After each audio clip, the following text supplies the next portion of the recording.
Hi friends, welcome to back my YouTube channel academic math special classes में। दोस्तों, last class में हम लोग देखे थे रोम्बस का प्रॉपर्टीज, रोम्बस क्या होता है और उससे रिलेटेड क्वेश्चन किस टाइप से बनते हैं। आप लोगों के सामने एक बार और फिर से नया चैप्टर लेकर के आए हुए हैं और उससे रिलेटेड बेसिक क्वेश्चंस किस टाइप से बनेंगे, उसका प्रॉपर्टीज कैसा बनेगा, सबको हम लोग डील करेंगे, देखेंगे और समझेंगे। ठीक है, तो नया टॉपिक क्या है, नया टॉपिक का नाम क्या है और ये टॉपिक कहाँ पढ़ रहे हैं हम लोग, ये भी हम लोग को समझना बहुत जरूरी है। तो देखिए, क्वाड्रिलेटरल का पार्ट्स में हम लोग square, rectangle, parallelogram, rhombus, trapezium, यही 4 से 5 टॉपिक पढ़ेंगे जो सबसे ज्यादा इंपॉर्टेंट होता है। ठीक है, तो हम लोग आज क्वाड्रिलेटरल्स का या फिर 2 डायमेंशन का, सरफेस एरिया एंड वॉल्यूम का 2 डायमेंशन का लास्ट टॉपिक हम लोग पढ़ रहे हैं ट्रेपीजियम। ठीक है, इसके बाद हम लोग 3 डायमेंशन में जाएंगे जिसमें पढ़ेंगे हम लोग क्यूब और क्यूबॉइड पढ़ेंगे घन, घनमूल पढ़ेंगे, समझ आ रहा है, स्फीयर पढ़ेंगे, हेमी स्फीयर पढ़ेंगे। ये सबसे रिलेटेड क्वेश्चंस हम लोग डील करेंगे 3 डायमेंशन में। तो आज आप लोग के सामने हम लोग लेकर के आए हैं क्या, ट्रेपीजियम, जिसको हिंदी में क्या बोलते हैं, समलम चतुर्भुज। अब समलम चतुर्भुज से रिलेटेड क्वेश्चंस किस टाइप से बनेंगे ये हम लोग देखेंगे।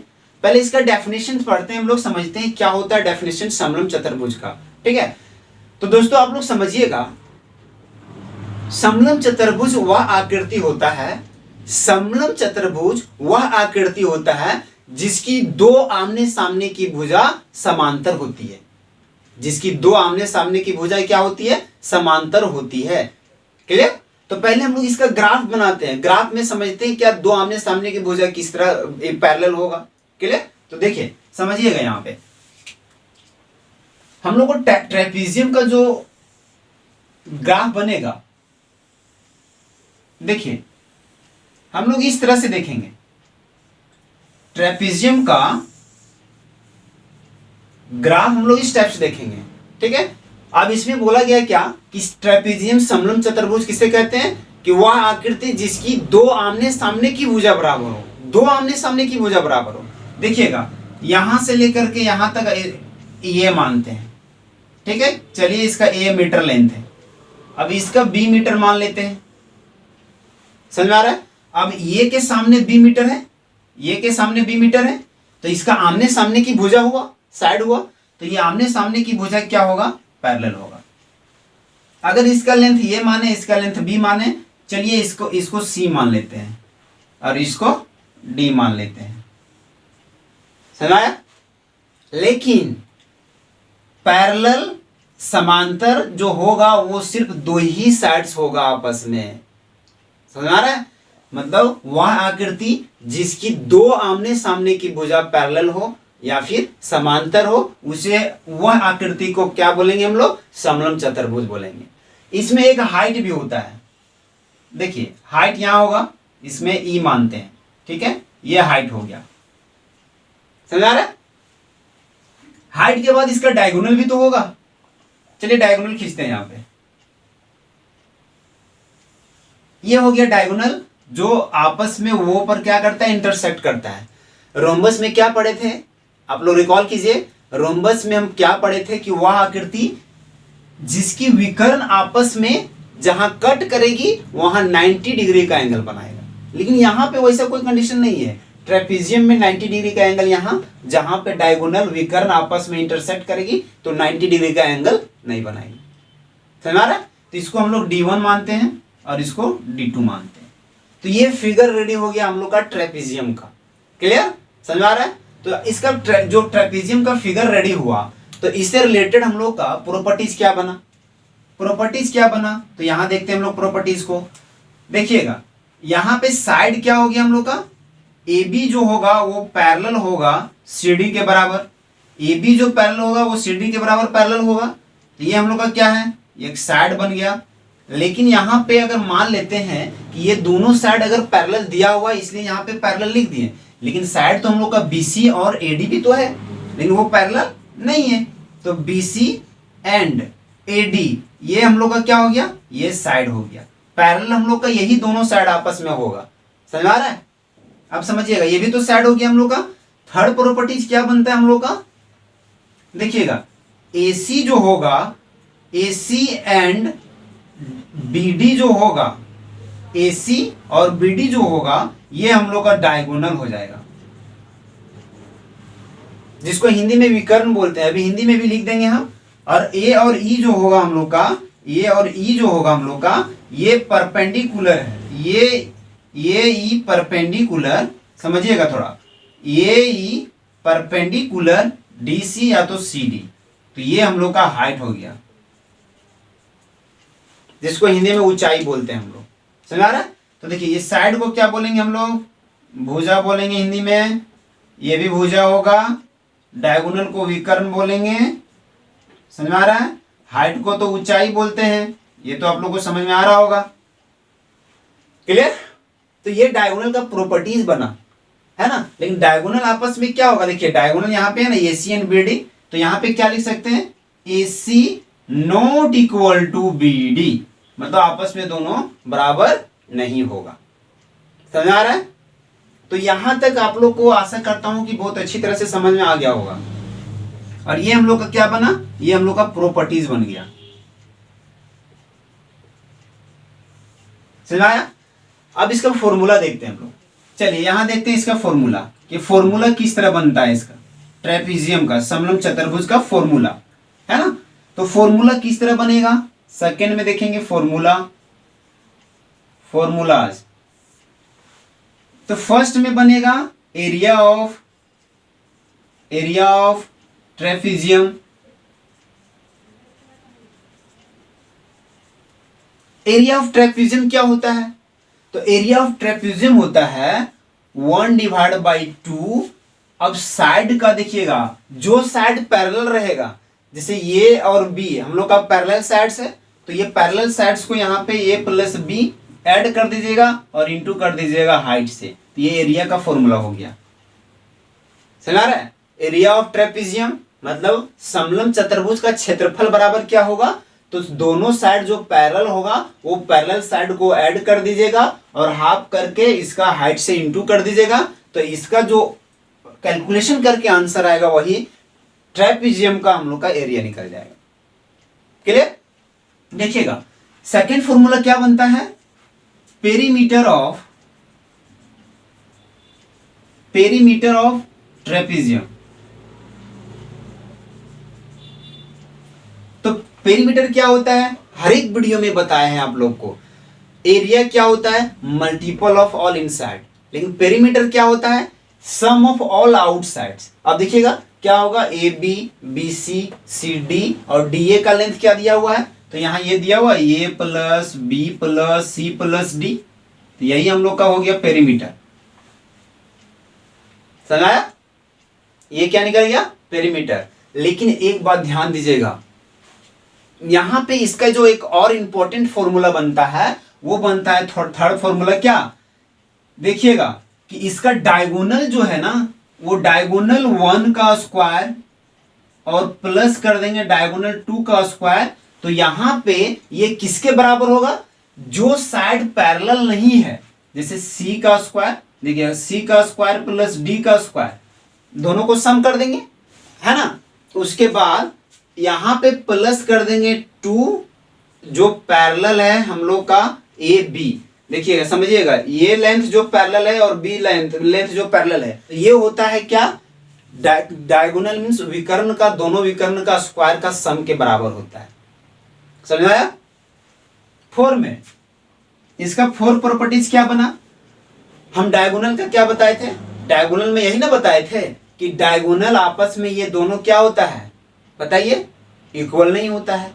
जब इक्वल नहीं हुआ तो देखिएगा, तो यहाँ डायगोनल DO और यहाँ पे फिर वो B जो दिया हुआ है ना, तो ये क्या होगा हम लोग का, ये वो और फिर वो C दिया हुआ है, तो यहाँ पे होगा ये वो divide by OC equal to, देखिएगा ये वो डिवाइड बाई OC से ये BO और OD, मतलब ये इधर OD होगा।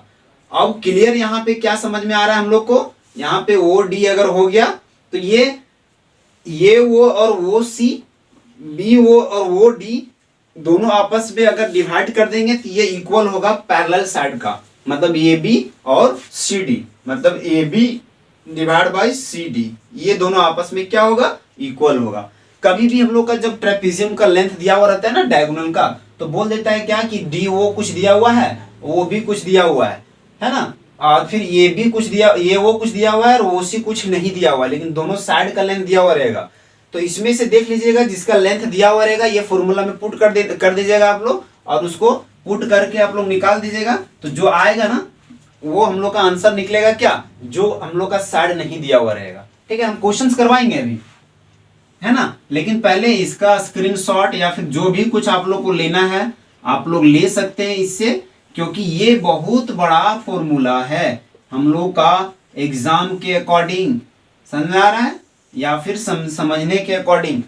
अगर इस तरह अगर आप लोग फॉर्मूला नहीं समझ पाइएगा, एक एक पॉइंट्स अगर बता रहे हैं हम लोग, एक एक स्टेप्स में बता रहे हैं हम लोग, तो फिर बाद में दिक्कत होगा।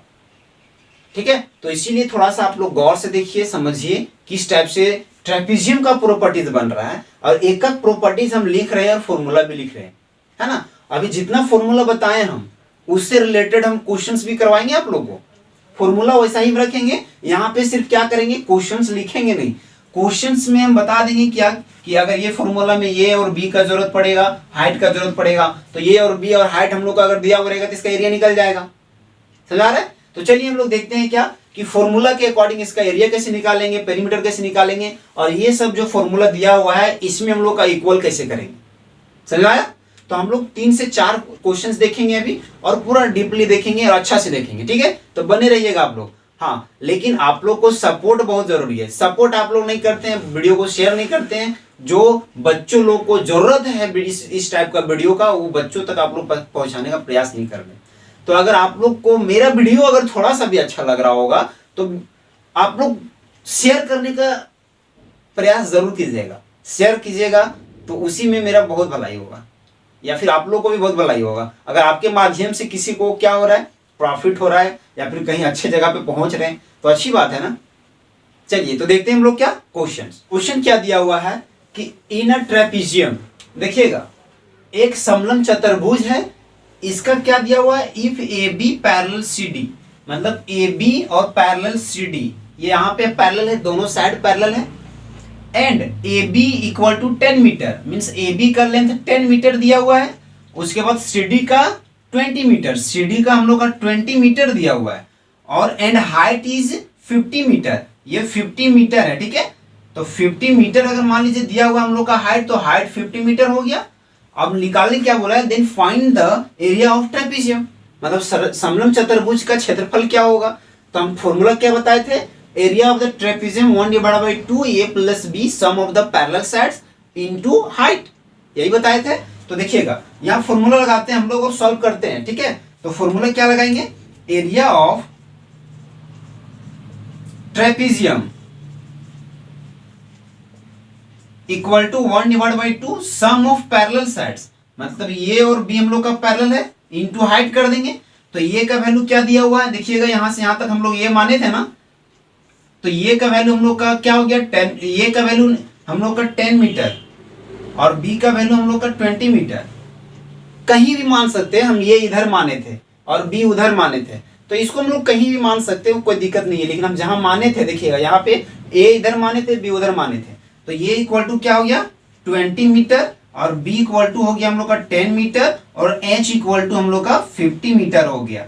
अब क्या कीजिए, पुट कर दिए इसमें, तो 1/2 इंटू ये का वैल्यू 20 और b का वैल्यू 10 इंटू हाइट हम लोग का क्या हो जाएगा 50 मीटर। तो ये क्या हो गया 1/2 इंटू 30 इंटू 50, तो 2 से भी इंटू कर डिवाइड कर देंगे किसी में भी, तो ये 25 आ जाएगा, और 25 3 जा कितना होता है 75, लेकिन एक जीरो था इसमें, तो यहाँ पे 75 में एक जीरो लगा देंगे तो 750 आ गया, लेकिन ये मीटर में था ना तो मीटर स्क्वायर, तो 750 मीटर स्क्वायर जो आएगा ना वो आंसर हो जाएगा हम लोग का एरिया ऑफ ट्रेपेजियम आ जाएगा। क्लियर। तो ये हम लोग को होना चाहिए, जो पैरेलल साइड है वो दिया हुआ होना चाहिए, हाइट दिया हुआ होना चाहिए, और एरिया ऑफ ट्रेपेजियम पूछेगा, समलंब चतुर्भुज का क्षेत्रफल पूछेगा, बस पुट कर दीजिए फॉर्मूला में, कैलकुलेशन कर दीजिए, जो आएगा वो आप लोग के सामने एरिया मौजूद रहेगा। क्लियर। समलंब चतुर्भुज का परिमाप अगर निकालने बोलेगा तो उसमें क्या क्या दिया हुआ होना चाहिए, समझ आ रहा है। तो उसमें सिर्फ हम लोग को साइड दिया हुआ होना चाहिए। अगर मान लीजिए यहाँ पे 10 मीटर दिया हुआ है एक साइड, दूसरा साइड 20 मीटर दिया हुआ है ना। तीसरी साइड कुछ भी मान लेते हैं, क्लियर। तीसरी साइड कुछ भी मान लेते हैं, जैसे मान लेते हैं यहाँ पे मेरा दिया हुआ है 30 मीटर, समझ आ रहा है। ये 30 मीटर दिया हुआ है और ये दिया हुआ है हम लोग का कितना, 40 मीटर दिया हुआ है, समझ आ रहा है। तो यहाँ पे अगर सभी साइड्स पता है हम लोग को, तो पेरीमीटर ऑफ द ट्रेपेजियम निकालना है, तो सभी साइड को सिर्फ हम लोग क्या करेंगे, ऐड कर देंगे। यहाँ पर दिया हुआ था ना कि a plus B plus C plus D दिया हुआ था। चलिए देखते हैं यहाँ पे हम लोग, क्लियर। सेकंड में क्या है, perimeter of trapezium a plus B plus C plus D हो जाएगा। ए का value 20 meter, A equal to 20 meter, B equal to 10 meter, C equal to 30 meter, C equal to 30 meter, D equal to 40 meter. अब add कर देते हैं ना इसको, 20 plus 10 plus 30 plus 40, तो कितना हो जाएगा, 20 और 1 30, 30 30 60, 60 और 40 100 मीटर। पेरीमीटर अगर निकालिएगा तो मीटर में ही रखिएगा, एरिया में मीटर स्क्वायर होता है हम लोग का, ठीक है। तो पेरीमीटर ऑफ द ट्रेपेजियम निकालेंगे कितना आ जाएगा, 100 मीटर। यही हो जाएगा हम लोग का आंसर। अब समझ में आया। आशा करता हूं कि ये तो बहुत इजी था। सिंपल क्वेश्चंस इसी टाइप से बनता है और बच्चों लोगों को समझ में नहीं आता है। ट्रेपेजियम रोम्बस का चैप्टर ऐसा होता है या प्रॉपर्टीज ऐसा होता है कि क्वेश्चंस बड़ा दिखता है, लेकिन अगर आप प्रैक्टिस करके रखते हैं, अगर आपका कॉन्सेप्ट क्लियर रहता है तो क्वेश्चंस यूं ही बनता है। फॉर्मूला माइंड में सिर्फ होना चाहिए, क्लियर। तो चलिए हम लोग का 2 फॉर्मूला यूज हो चुका है, तीसरा फॉर्मूला हम लोग का क्या होगा ये निकालते हैं, देखते हैं हम लोग, क्लियर। चलिए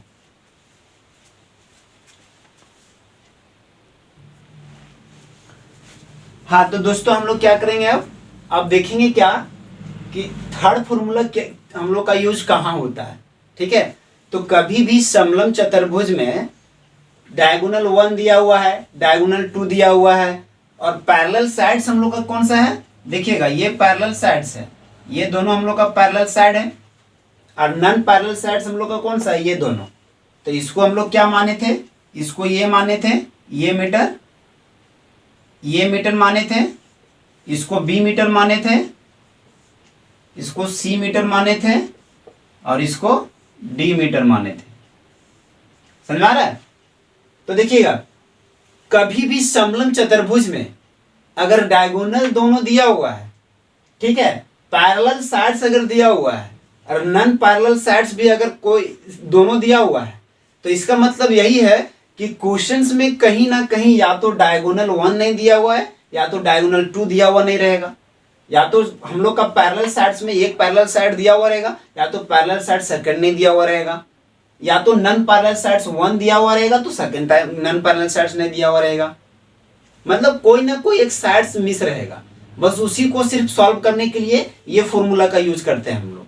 एक एग्जांपल लेते हैं, चलिए एक एग्जांपल D1 लेते हैं। क्या ये 4 मीटर दिया हुआ है और ये 5 मीटर दिया हुआ है, clear. Diagonal 1 4 meter, diagonal 2 5 meter, और इसका साइड्स पैरेलल साइड्स में एक ले लेते हैं हम लोग, क्या इसका कुछ भी ले लेते हैं, 3 ले लेते हैं, 4 ले लेते हैं, और नॉन पैरेलल साइड्स में इसका हम ले लेते हैं कुछ भी 5 ले लेते हैं या तो 6 ले लेते हैं। चलिए 5 तो लिए ना, एक 6 मीटर ले लेते हैं और इसमें ले लेते हैं क्या, इसमें नहीं लेते हैं। चलिए इसमें डायगोनल नॉन पैरेलल साइड्स एक दिया हुआ है, दूसरा नहीं दिया हुआ है।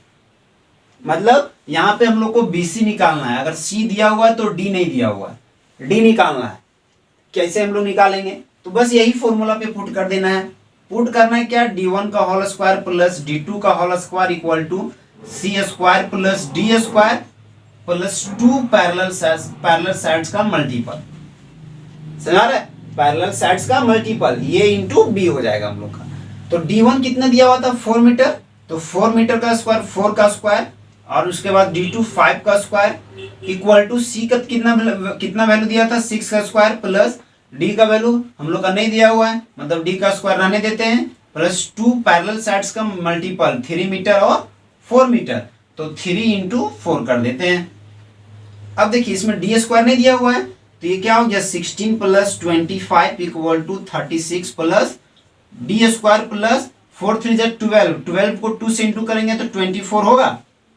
24 और 36 को ऐड करेंगे कितना होगा, देखिएगा इसको ऐड कीजिए पहले, 25 और 16 कितना हुआ, ये हो जाएगा 41, 41 ठीक है, इक्वल टू इसको ऐड करेंगे कितना होगा, देखिएगा अभी 60 हो जाएगा, 60 प्लस डी स्क्वायर।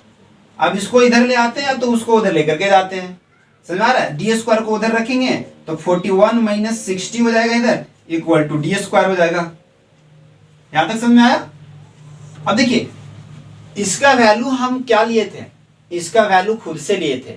आप लोग को क्वेश्चंस में ऐसा वैल्यू दिया हुआ रहेगा ना जो स्क्वायर परफेक्ट स्क्वायर के बीच में रहता है, एग्जामिनर लोग पूरा सेट करके रखता है, लेकिन सिर्फ हम प्रोसेस बता रहे हैं।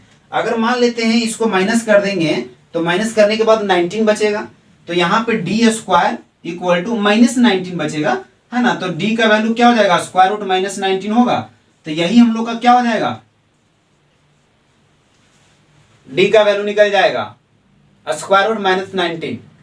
वहां एक ऐसा डिजिट आएगा, ये इतना 19 मीटर हो जाएगा, यही आंसर हो जाएगा हम लोग का, मतलब 4 पॉइंट कुछ समथिंग आएगा, 4 का स्क्वायर के बीच में है ना, तो वही आंसर आएगा।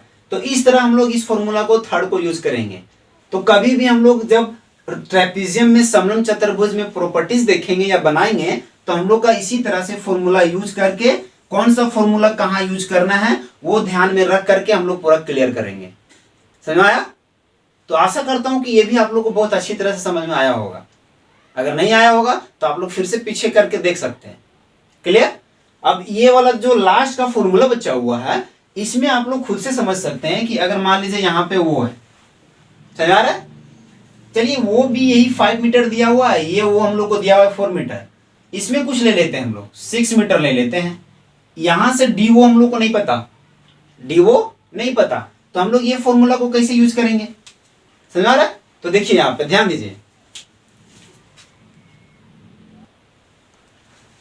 हाँ तो दोस्तों देखिएगा आप लोग ध्यान दीजिएगा, फॉर्मूला क्या था कि देखिए डायगोनल में ये वो divide by O C, B वो डिवाइड बाय ओ डी, और उसके बाद पैरेलल साइड्स का क्या है, डिवाइड करना है। मतलब जो साइड्स पैरेलल रहेगा, अगर ये दोनों साइड्स अगर पैरेलल है, आमने सामने की भुजा अगर बराबर है, पैरेलल है, तो यही दोनों भुजा को हम लोग लिखेंगे क्वेश्चन में जिस तरह दिया हुआ रहेगा। लेकिन यहाँ पे दोनों साइड पैरेलल कौन सा है, ए बी और डी सी हम लोग का, या सी डी पैरेलल है। तो यहाँ क्या बोला है कि अगर ए बी का लेंथ 4 मीटर दिया हुआ है और सी डी का लेंथ अगर मान लेते हैं 3 मीटर दिया हुआ है, समझ में आ रहा है, और उसके बाद ये और वो का वैल्यू 4 मीटर दिया हुआ है, और वो और सी का वैल्यू 6 मीटर दिया हुआ है, बी और वो का वैल्यू D2 का वैल्यू 5 मीटर, और डी ओ का वैल्यू हम लोग को नहीं दिया हुआ है। तो डी ओ का वैल्यू क्या होगा, समझ आ रहा है। तो ध्यान दीजिए, जो दिया हुआ है हम लोग का गिवन, वो पहले लिख लीजिएगा। गिवन क्या है देखते हैं हम लोग, ये वो इक्वल टू 4 मीटर, वो सी इक्वल टू 6 मीटर, उसके बाद बी वो इक्वल टू 5 मीटर, उसके बाद डी वो हम लोग को नहीं दिया हुआ है, ए बी इक्वल टू हम लोग का कितना 4 मीटर, समझा रहा है, ए बी इक्वल टू, उसके बाद C D equal to 3 meter दिया हुआ है। अब इसको डी वो निकालने के लिए क्या करेंगे हम लोग, डी ओ का वैल्यू निकालने के लिए क्या करेंगे, डी ओ का वैल्यू निकालने के लिए क्या करेंगे, इस फॉर्मूला में पुट कर देंगे। इसमें क्या था हम लोग का, A O divide by O C equal to B O divide by O D equal to A B equal divide by C D, यही था। तो जो जो फॉर्मूला में दिया हुआ है उसको पुट कर दीजिए। ए ओ का वैल्यू 4 मीटर, तो 4 डिवाइड बाई ओ सी का value 6 meter, 6 meter equal to B O का value 5 meter divide by O, देखते हैं ओ डी या तो फिर डी ओ, मतलब यही निकालने बोला है हम लोग को, तो नहीं पता तो एक्स मान लेते हैं, है ना, या तो फिर एक्स नहीं मानते हैं तो ओ डी ही रहने देते हैं ना, या तो फिर ओ डी ही रहने देते हैं। ओ डी, ए बी का वैल्यू कितना दिया हुआ है 4 मीटर, समझ आ रहा है, सी डी का वैल्यू कितना दिया हुआ है 3 मीटर, ये समझ में आया। अब देखिए ये जब ऊपर ऊपर हम लोग का इक्वल है तो ये 4 से 4 कट गया, ये 3 से 3 1 जा 3, 3 2 जा 6 हो गया। अब ये 5 2 जा कितना आया 10 आया ना, ये क्रॉस ऑफ मल्टीप्लीकेशन हो जाएगा, तो वो डी इक्वल टू हम लोग का कितना आ जाएगा वैल्यू, ओ डी का वैल्यू, वो डी इक्वल टू आ जाएगा हम लोग का 5 इंटू 2 इक्वल टू 10 मीटर, यही हम लोग का आंसर आ गया। अब देखें कि ये वो डी का वैल्यू निकालने के लिए हम लोग का कितना आ गया, 10 मीटर आया। तो यही 10 मीटर निकालने के लिए हम लोग का क्या होता है, इस फॉर्मूला का यूज किया जाता है। मतलब आप लोग समझ सकते हैं कि यहाँ पे हम लोग का क्या था, वो डी नहीं दिया हुआ था, यहाँ कुछ भी नहीं दिया हुआ रहेगा ना, अगर मान लेते ये भी अगर नहीं दिया हुआ रहेगा ना, और ये अगर 10 मीटर वो डी दिया हुआ रहेगा, तो हम लोग यही फॉर्मूला में पुट करके बना लेंगे। तो ट्रेपेजियम का ये बहुत बड़ा प्रॉपर्टीज होता है, तो आप लोग ध्यान से देख लीजिएगा और समझ लीजिएगा। क्लियर? ट्रेपेजियम से रिलेटेड कुछ भी क्वेश्चंस, बेसिक क्वेश्चंस अगर पूछेगा तो इससे बाहर नहीं पूछ सकता है ना। ये जो 4 फॉर्मूला बताए, ये 4 फॉर्मूला से बाहर नहीं होगा।